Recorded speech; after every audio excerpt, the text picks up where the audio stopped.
నమో నారాయణాయ. ఓం శ్రీ వరాహాయ నమః. అందరికీ నమస్కారం. వరాహ పురాణ పవిత్ర శ్రేణిలోకి మరోసారి స్వాగతం. గత అధ్యాయంలో వసురాజు పుండరీకాక్షుని ఆరాధించి మోక్షాన్ని పొందిన మహిమ గురించి తెలుసుకున్నాం కదా. ఇప్పుడు ఈ 7వ అధ్యాయంలో రైభ్య మహర్షి చేసిన తీవ్ర తపస్సు, గయాశ్రాద్ధ మహిమ, పితృదేవతలకు దాని ఫలితం గురించి తెలుసుకుందాం. అప్పుడు భూదేవి వరాహస్వామిని ఇలా ప్రశ్నించింది. ధరణి దేవా, ఈ మునిశార్దులుడు రైభ్యుడు వసువు సిద్ధుడైనాడని విని అప్పుడు తానేమి చేశాడు? ఇది నాకు మహా సంశయముగా ఉన్నది అని అడిగింది. అప్పుడు వరాహస్వామి ఇలా చెప్పారు. ఆ మునిశార్దులుడు తపోధనుడు రైభ్యుడు వసువు సిద్ధుడైనాడని విని అప్పుడు పితృతీర్థంలో పుణ్యప్రదమైన గయకు వచ్చాడు.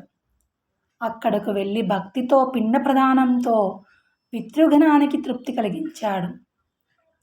పరమ దుష్కరమైన అతి మహాతీవ్ర తపస్సు చేశాడు.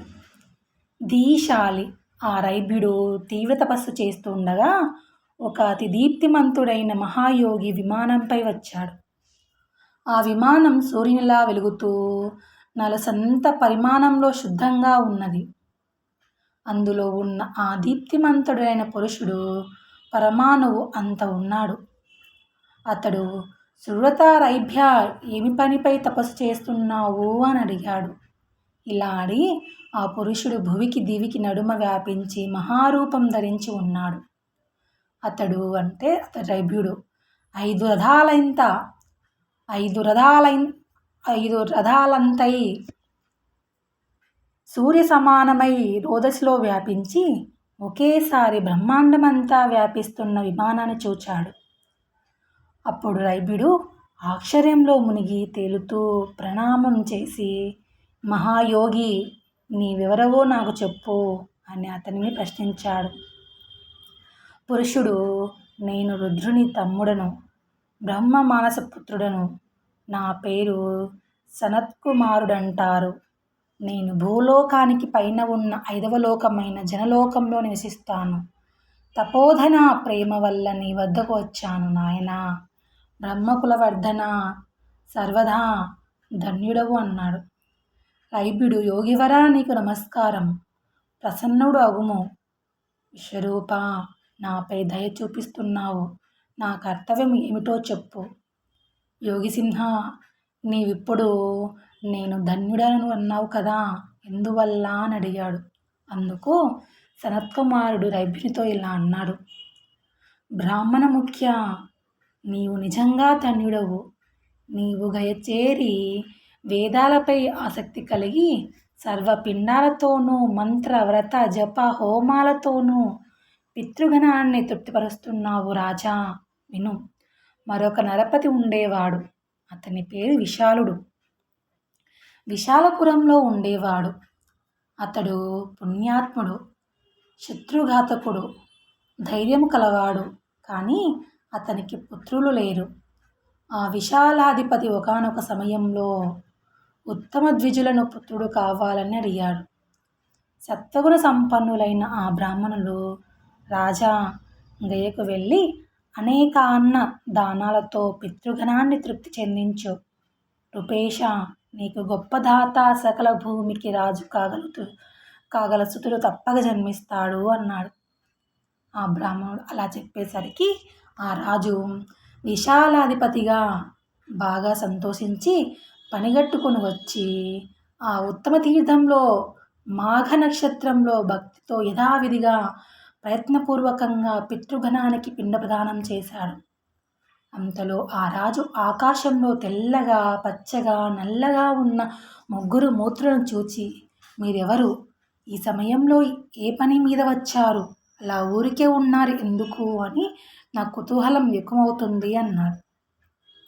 సితుడు తెల్లనివాడు, నేను సితుడను, నీ తండ్రిని. పేరు వల్ల, నడవడి వల్ల, కులం వల్ల, కర్మ వల్ల కూడా స్వచ్ఛమైన వాడినే నాయనా. ఇతడు నా తండ్రి, ఎర్రనివాడు. కఠిన కార్యాలు చేశాడు, బ్రహ్మహత్య చేశాడు, పాపాలు పనులు చేశాడు. పేరు అధీశ్వరుడు. మరొకడు కృష్ణుడు, అంటే నల్లనివాడు. వృత్తి చేతను కర్మ చేతను కూడా కృష్ణుడే.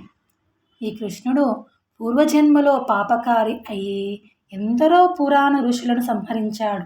నాయనా, వీరిద్దరూ మరణించి ఘోరమైన అవీచి అనే నరకానికి పోయారు. అధీశ్వరుడు నా తండ్రి, కృష్ణుడు ఇతని తండ్రి. ఇద్దరూ చాలా కాలం అందులో ఉన్నారు. నేను నా స్వచ్ఛ కర్మ వల్ల ఇంద్రసింహాసనం పొందాను. అది దుర్లభమైనది. నరకంలో ఉంటున్నా అనే మంత్రములను తెలుసుకున్న నీవు గయ్యలో పిండ ప్రదానం చేసినందువల్ల ఆ తీర్థపిండ ప్రదానం ప్రభావం వల్ల వీరిద్దరూ బలంగా నాలో కలిశారు. శత్రునాశన, నీవు పితరులను పితామహులను ప్రపితామహులను సంతృప్తిపరుస్తున్నావని ఆ నీళ్లు వదిలావు. అందువల్ల ఆ మాటల వల్ల మేము అందరము ఒక్కసారిగా కలిశాము. సజ్జనోత్తమ, ఈ తీర్థ ప్రభావం వల్ల మేము పితృలోకం వెళతాము, సంశయం లేదు. ఈ నీ పితామహుల పాపం చేసి వికారం పొందిన వారైనా దుర్గతి పాలైన వారైనా కూడా ఇక్కడి పిండ ప్రదానం వల్ల చక్కగా సద్గతి పొందారు. ఈ తీర్థ ప్రభావం ఇది.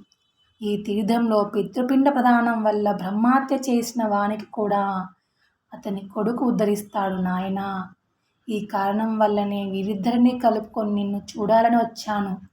ఇప్పుడు వెళుతున్నాను. రైబుడా, ఈ కారణం వల్ల నీవు ధన్యుడు అయ్యావు. ఒక్కసారిగా వెళ్ళటము, ఒక్కసారి పిండ ప్రదానం చేయటము దుర్లభమైనది. నీవేమో నిత్యము ఇక్కడనే ఉంటున్నావు. రైబ్యుడా, ప్రభు, నీ ఈ పుణ్యం గురించి ఏమి చెప్పేది? నీవు గదాపాని అయిన నారాయణ్ణే సాక్షాత్తు చూచావు. బ్రహ్మణ శ్రేష్ఠ, గదాధరుడు సాక్షాత్తు ఈ క్షేత్రంలో ఉన్నాడు. అందువల్ల ఈ తీర్థం అతి విఖ్యాతమైనది అని పలికి ఆ మహాయోగి అక్కడనే అంతర్ధానమయ్యాడు. రైభ్యుడు కూడా అనంతరం గదాపాని అయిన హరిని ఇలా స్తోత్రం చేశాడు అని శ్రీ వరాహులు చెప్పారు. శ్రీ గదాధరుని స్తోత్రం. గదాధరం విభుధజనైరభిష్టుతం ధృతకామం క్షుదిత జనార్తినాశనం శివం విశాలాసురసైన్యమర్దనం నమామ్యహం హతసకలాశుభం స్మృతౌ. పురాణపూర్వం పురుషం పురుష్టుతం పురాతనం విమలమలం రుణాం గతిం త్రివిక్రమం ధృతధరిణిం బలైర్హం గదాధరం రసి నమాని కేశవం. సుశుద్ధభావం విభవైరుపావృతం శ్రియావృతం విగతమలం విచక్షణం క్షితీశ్వరైరపగత కిల్బిషైస్తుతం గదాధరం ప్రణమతియా సుఖం వసేత్.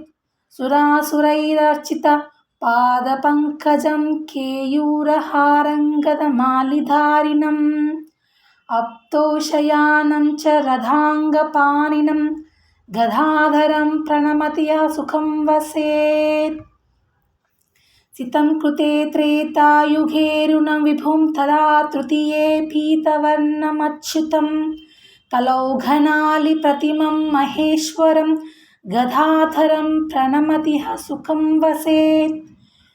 బీజోద్భవో యః సృజతే చతుర్ముఖ తదైవ నారాయణ రూపతో జగత్ ప్రపాలయేద్ రుద్రవపు తదాంతకృత్ గదాధరో జయతు షడర్థమూర్తిమాన్. సత్వం రజశ్చైవ తమో గుణస్తయ స్థైతేషు నానస్య సముద్భవః కిల సచైక ఏవ రతిద్విధో గదాధరో దధాతు ధైర్యం మమ ధర్మమోక్షయో. సంసారతో యార్ణవ దుఃఖతంభువి వియోగనక్రకమై సుభీషణై మజ్జనముచ్చై సుతరాం మహాప్లవే గదాధరో మాముదధాతు పోతవత్. స్వయం త్రిమూర్తి స్వమివాత్మనాత్మని స్వశక్తి తక్షామిదం ససర్గః తస్మిన్ జలోతాసనమార్య తేజసం ససర్జయస్తం ప్రణతోస్మి భూధరం. మస్యాది నామాని జగస్తు కేవలం సురాది సంరక్షణతో వృషాకపిః ముఖ్యస్వరూపేణ సమస్తభో విభు గదాధరో మే విధాతు సద్గతిం.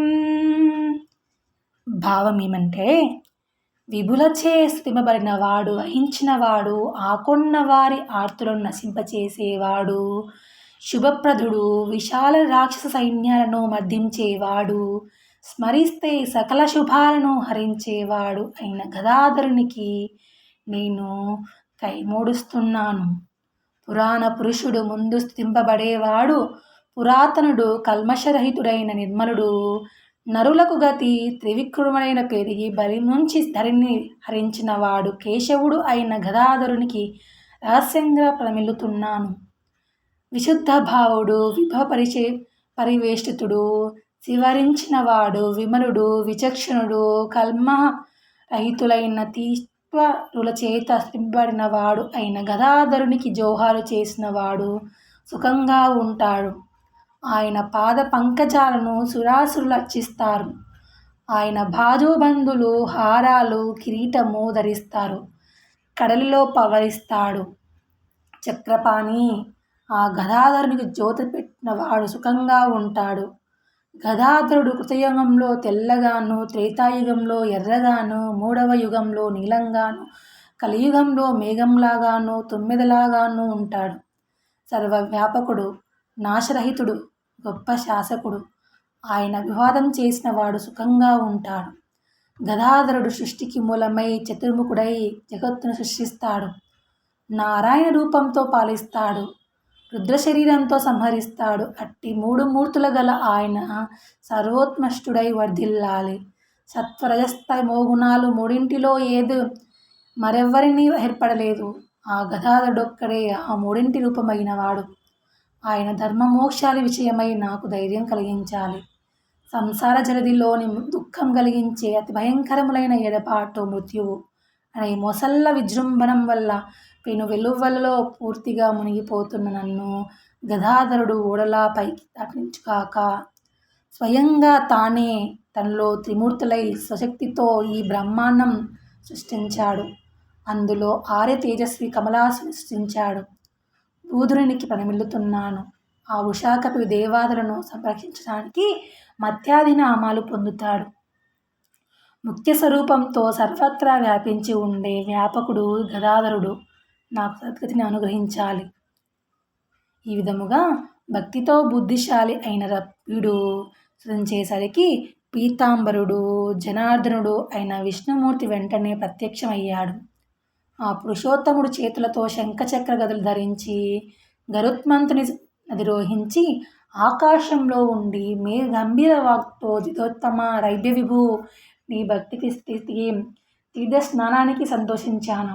నీ కోరిక ఏమిటో చెప్పు అన్నాడు. అప్పుడు రైభ్యుడు, దేవేశ, జనార్దన, నీ అనుగ్రహం వల్ల సనకాదులున్న చోట నేను నివసించే గదిని అనుగ్రహించు అన్నాడు.